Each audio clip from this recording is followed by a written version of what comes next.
city of New Hope, Minnesota, right next to Crystal, Minnesota, with pretty much the same type of layout within the city. It's very high residential. There's not a whole lot of commercial or industrial within the city of New Hope.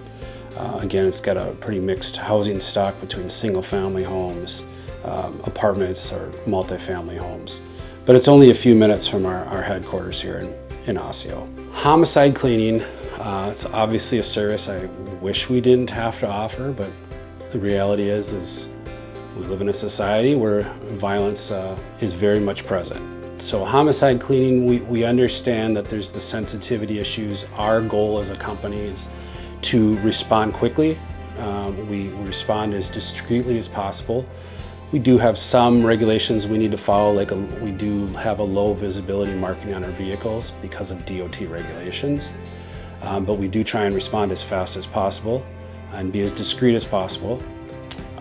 What a lot of people don't understand with homicide cleanup is it is oftentimes covered by your insurance, and we are more than happy to help get the scene clean and safe and assist you with working with your insurance company to get the cost for our services covered.